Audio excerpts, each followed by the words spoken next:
Good evening, everyone. Thank you for inviting me to share a word of exhortation from the scripture for the Trump party and also the celebration of Ate Carlene's birthday. I will share with you tonight from the book of Romans, chapter 1.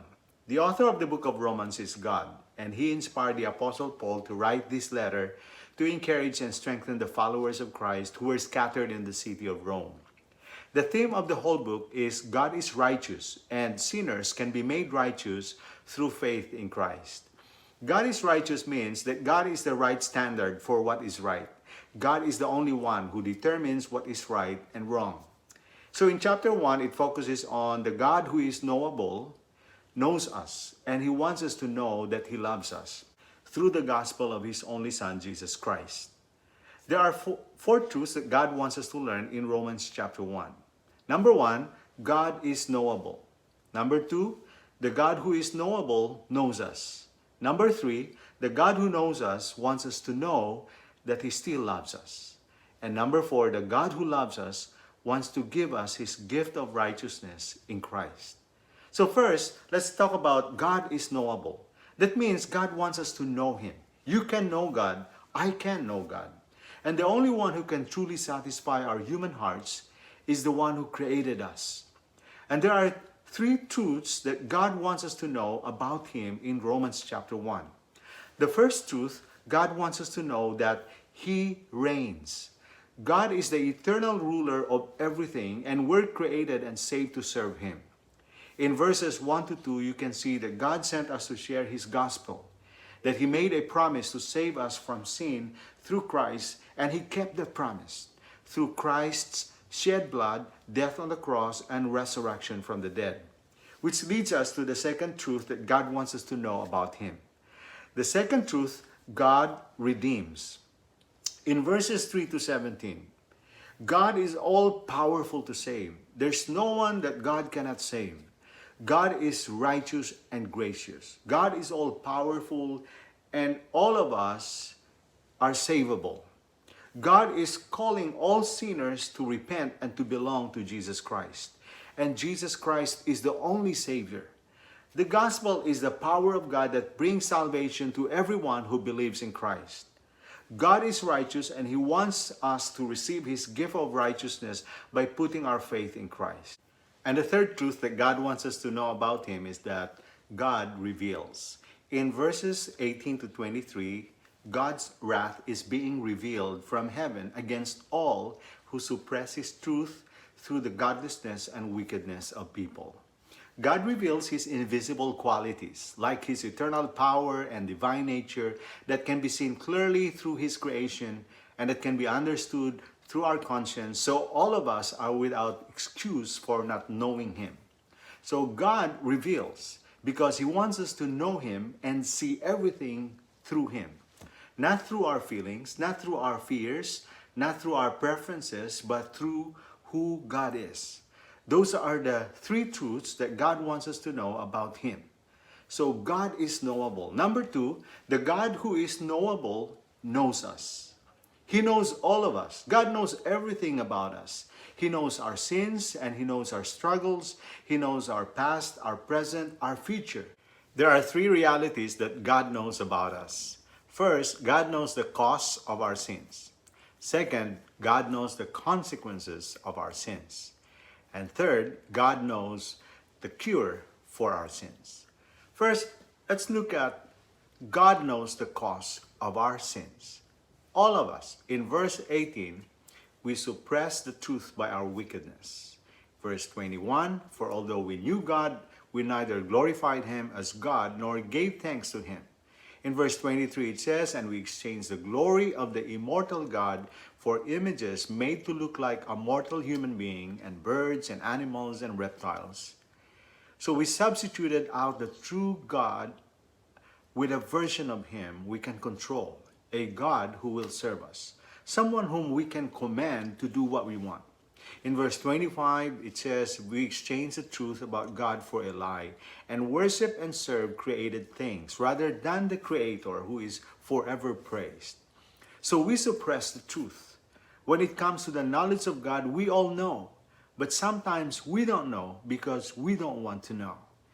In verse 28, it says, "Furthermore, we did not think it worthwhile to retain the knowledge of God, and we have all turned away from the knowledge of God that was made known to us in creation and in our consciences." And in verse 32, it says, "Although we knew God's righteous decree that those who do such things deserve death, we not only continue to do these very sinful things, but also approve of those who practice them." In one word, the cause of our sins is idolatry.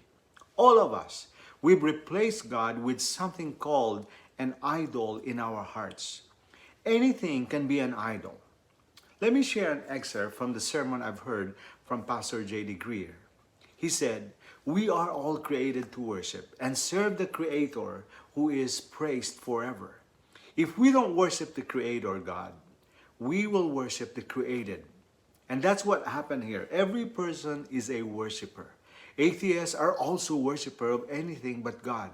Idolatry is worshiping anything besides God that took place in our heart. It can be getting the approval of our friends, accomplishing our dreams. Something mattered to us. We gave more glory to it than God. And they are just as oppressive to God as the statue that others bow down to. So the point is, all of us alike have rejected the truth about God, evident in creation and our consciences, about an all-glorious, all-ruling God, and replace Him with created things, giving those things the place and priority in our hearts that only God deserves. All of us, we sin against God by worshiping the created instead of the Creator. Second thing, God knows the consequences of our sins.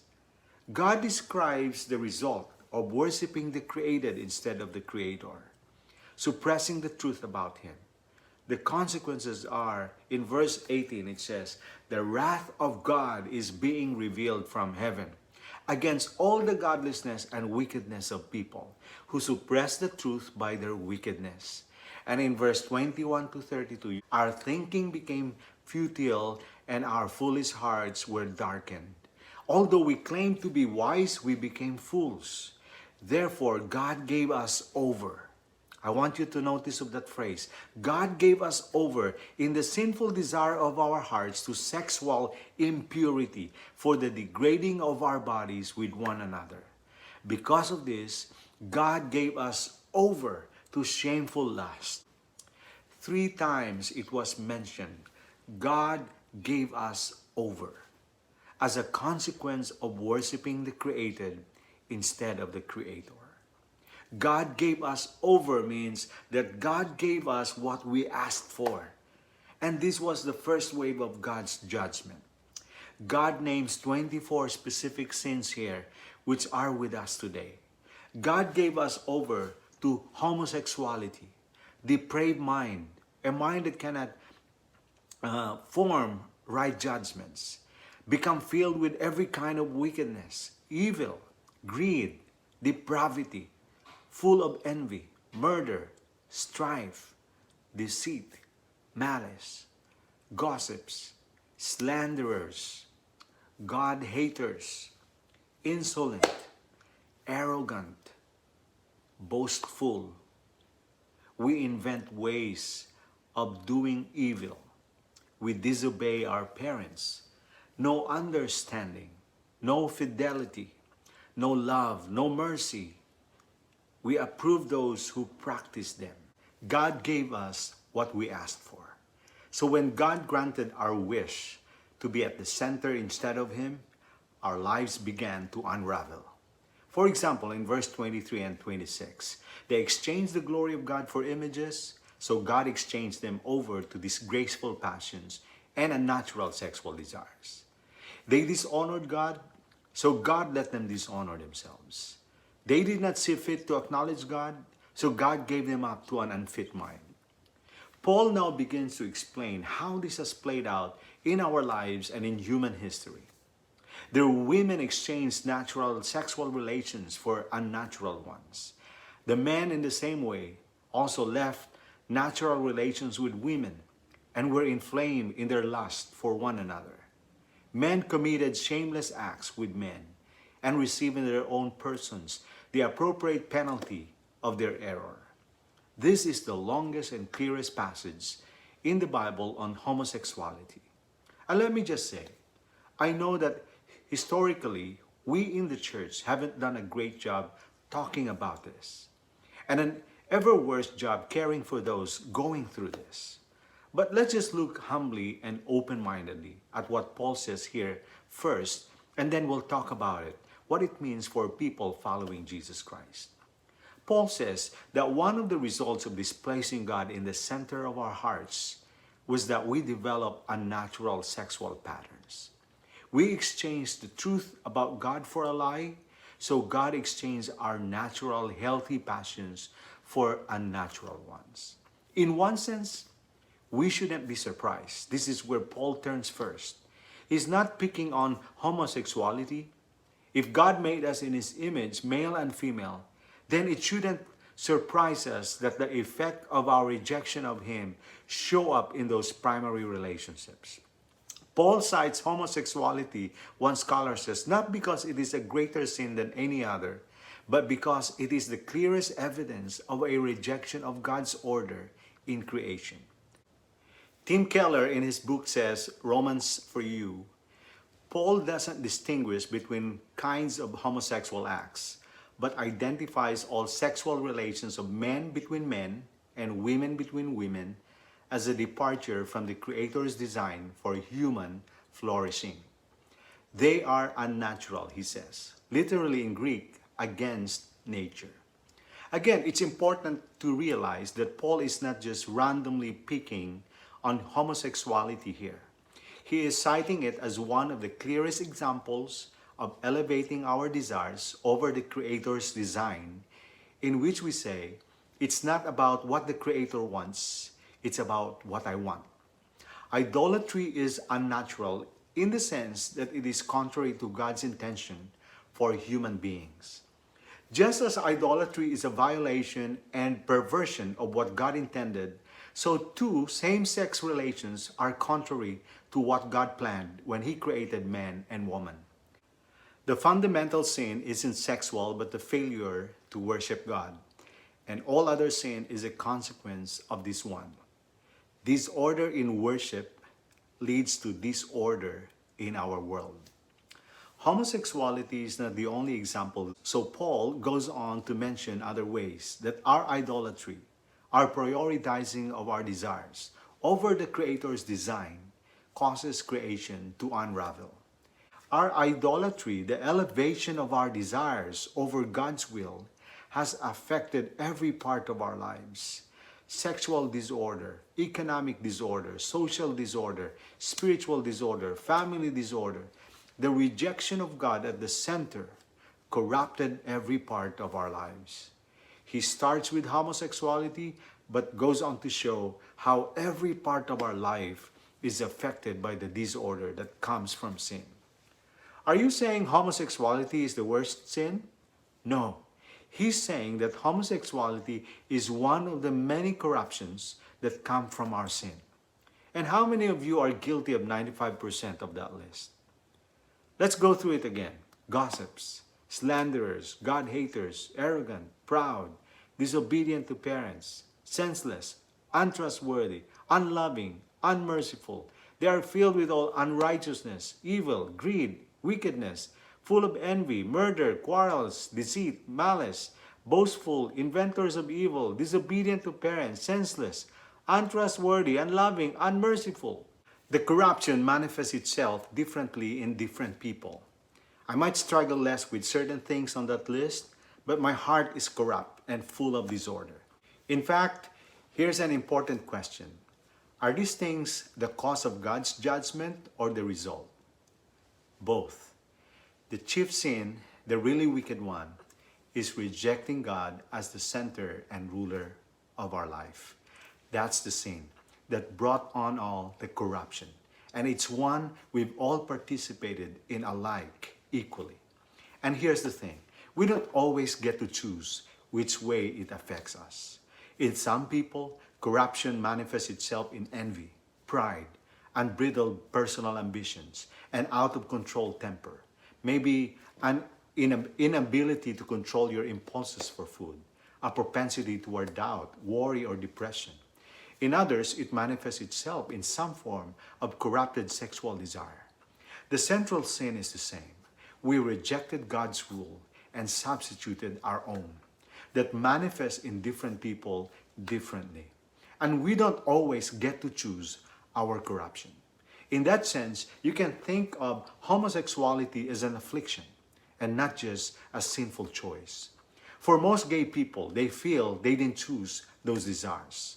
Almost every person who struggles with the same-sex attraction is almost always dealing first and foremost with an unanswered prayer.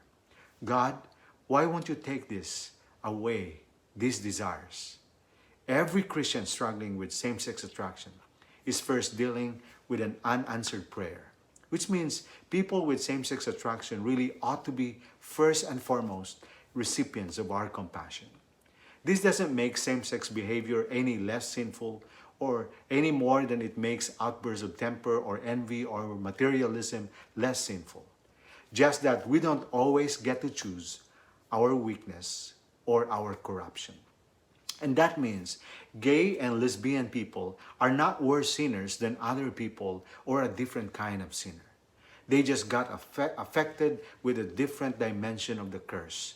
And that changes how we think and talk about it.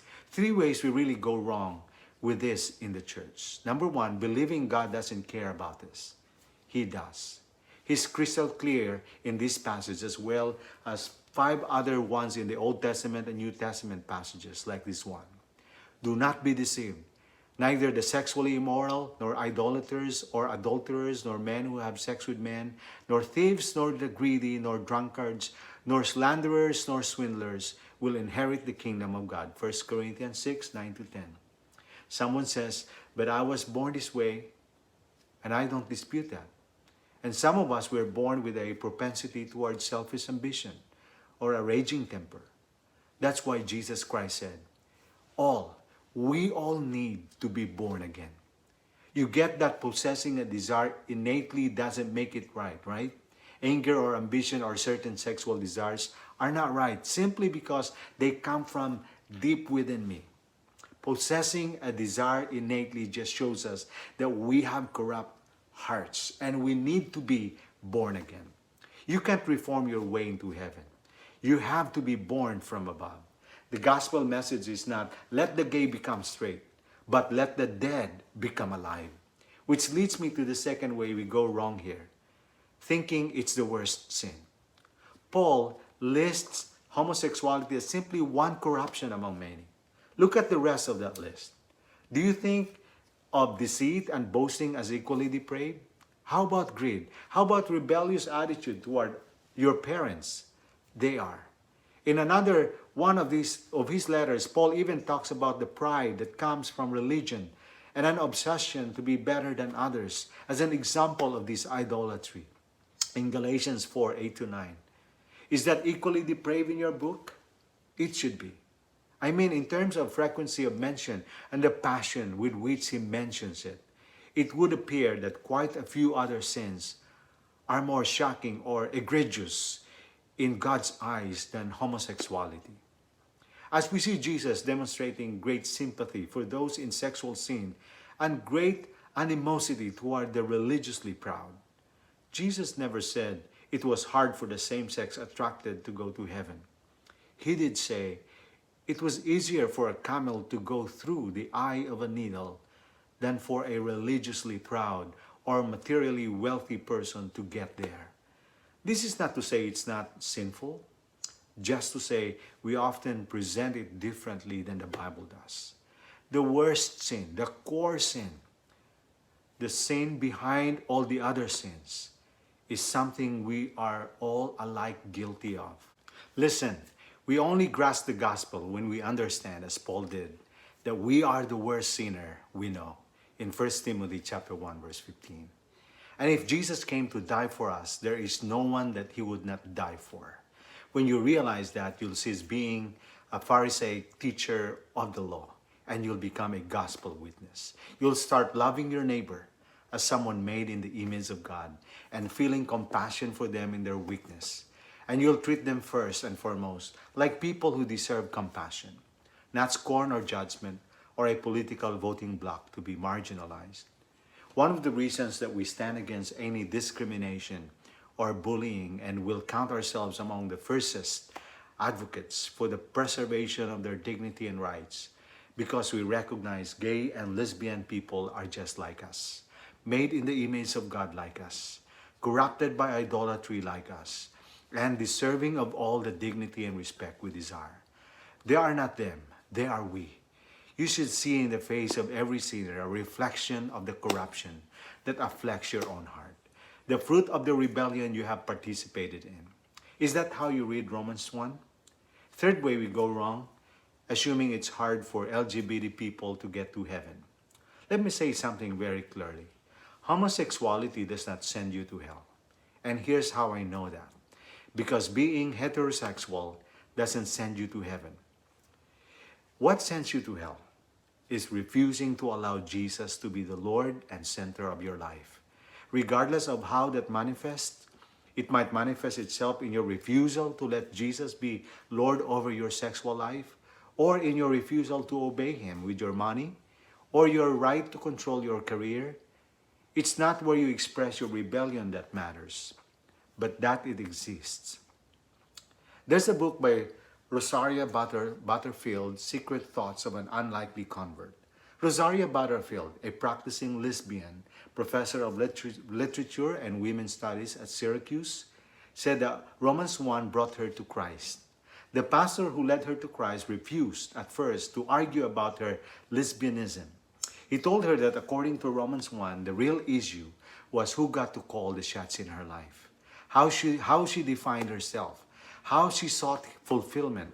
And Romans 1, Rosaria explains, revealed my heart to me.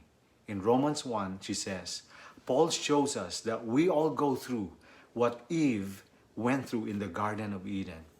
We have to ask, who gets to declare what is good? What is Lord in my life? My desires or God's word? And she says, homosexuality is not the core of our rebellion against God. A desire to be God is. A desire to be the one who gets to declare good and evil. Play judge rather than be judged. A desire to use God's creation for our own gratification rather than with pleasure for His glory. And that means that repentance for the gay or lesbian person looks fundamentally the same as it does for the straight or religious person. And it's like this. God, I'm sorry for elevating my desires over your will. I'm sorry for attempting to define my identity apart from your design for me. God, I'm sorry for taking on myself the authority to declare what's good. I'm sorry for seeking satisfaction in self-fulfillment rather than from giving glory to you. I recognize Jesus is Lord and turn over control to Him. That's what repentance looks like for a gay, straight, rich, poor, young, old, Jew, Gentile, black or white. We all come to Jesus in the same way. The core sin for all of us is a desire to play God. Repentance looks fundamentally the same for us as does salvation. The good news is that Jesus came to save sinners, all kinds. It matters not what kind of sinner you are, but what kind of Savior He is. Bottom line here, Paul's approach to homosexuality is neither what we'd call liberal nor classically conservative in our culture. He doesn't deny its sinfulness like a liberal, nor does he elevate it as the chief of all sins like a conservative. He lists it as one of many examples of the corruptions that came from a society that has rejected God and replaced ourselves and our desires in the center where He belongs, a rebellion in which we have all alike participated equally. To all who are struggling with same-sex attraction, we say, God loves you. We love you. We don't believe your sexual identity defines you. We'd love to talk, want to talk with you. And one more verse, in verse 32, it says, although they know God's just sentence, that those who practice such things deserve to die, we know in our hearts that God disapproves, they not only do them, but even applaud others who practice them. This is the same with abortion. The bedrock of the pro-choice agenda is a commitment to protect idolatry. I want to be the one in the center instead of God, who determines the life or death of the baby based on how it affects me. In the Planned Parenthood site explaining their commitment to abortion, it says, everyone has their own unique and valid reasons for having an abortion. And some of the many different reasons people decide to end a pregnancy include they're not in a relationship with someone they want to have a baby with. But I want you to think of this. The most important question we have to consider in abortion is this. Is the baby inside the womb a human life made in the image of God? And if so, is it ever right to willfully take innocent human life? Someone says, my rights, my body. Yes, I agree. But the unborn child is not part of your body. The baby has her own DNA, her own brain waves, her own blood type. It's not part of your body. I've always believed that women and men should have control over their bodies, which is why I have to be against elective abortion, because it destroys an innocent female or male body without their consent. People say, well, what about rape and incest? Tragic and painful situation. But is the child at fault for how they got there? Are they not still made in the image of God, innocent human beings? What people mean by this question is usually, this baby came to me through one of the most painful and tragic events of my life. Why should I be forced to bear the burden of something that only reminds me that pain? And that certainly is a heart-rending situation. But here's the most important question. How does a civil and just society treat innocent human beings that remind us of painful events? By killing them? Could we do that with a 2-year-old that reminds us of a painful event? Again, the question is whether this is a human being made in the image of God. And what about cases of babies we know will be mentally disabled or have some kind of significant deformity? Are they not still made in the image of God? If so, then they deserve our protection. At the end of the day, the question is, who should get to determine whether a baby lives or dies? Do we follow the Creator's design that innocent people made in the image of God deserve our protection? Or do we get to deny that when it is inconvenient for us? And again, I know that some of you got in a bad situation and you were feeling all kind of pressure and maybe you felt like you had no other option. I want you to know there is forgiveness and healing for that. We don't consider you a worse sinner than any of us. And you can experience forgiveness like any of us. I'm just trying to show that the whole discussion is undergirded by an unwillingness to trust God and do things His way. Rejecting God's way leads to more regret and corruption. Trusting God leads to life. Early this year, we saw a really graphic illustration of this. The NY State Legislature passed a bill approving abortion up to the very moment of birth. And when they did, the legislature applauded, although they know God's just sentence, that those who practice such things deserve to die. They not only do them, but even applaud others who practice them. But if anything, friends, based on Romans chapter 1, we don't look at any of these things and say, what's wrong with them? We say, what's wrong with us? I voluntarily participated in the same idolatry that led to that. And I am experiencing the same kinds of corruption in my heart. The chief wickedness is not abortion or homosexuality. It is replacing God. And we're all guilty. You can't fathom how evil that is, to say, I will determine what is good, not you, God. I will be in charge, not you, God. I will get the glory, not you, God. Paul is heading toward this conclusion in chapter 3. In Romans chapter 3, verse 10, he said, there's no one righteous, not even one. There's no one who understands. There is no one who seeks God. All have turned away. All alike have become worthless. There is no one who does what is good, not even one.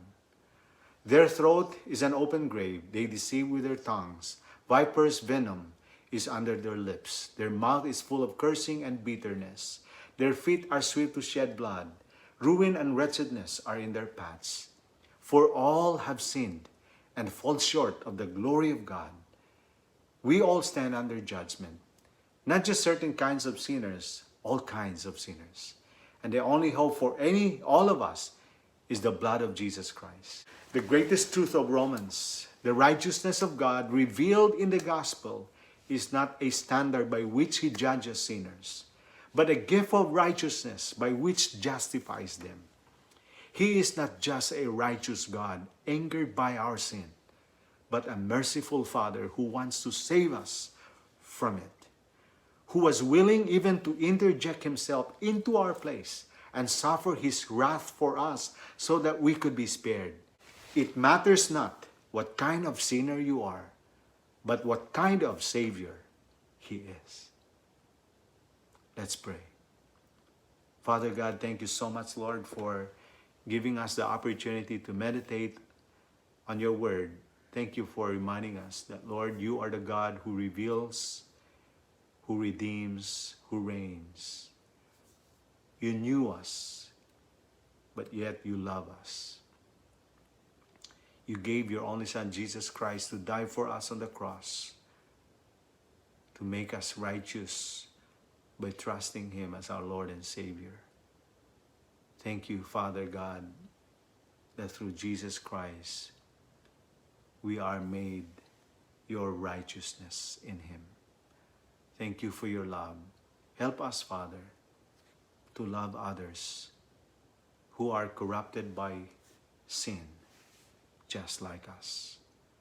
To see them, love them, care for them the way you care for us, because you made us in your image and you want to rescue us. You save us. You reconcile us back to you through your only Son, Jesus Christ. Thank you, Father. In Jesus' name, amen. Thank you very much for giving me the opportunity again to celebrate with you in spirit, and thank you for allowing me to share God's word to remind us of who He is and His love for us. I love you all. Thank you.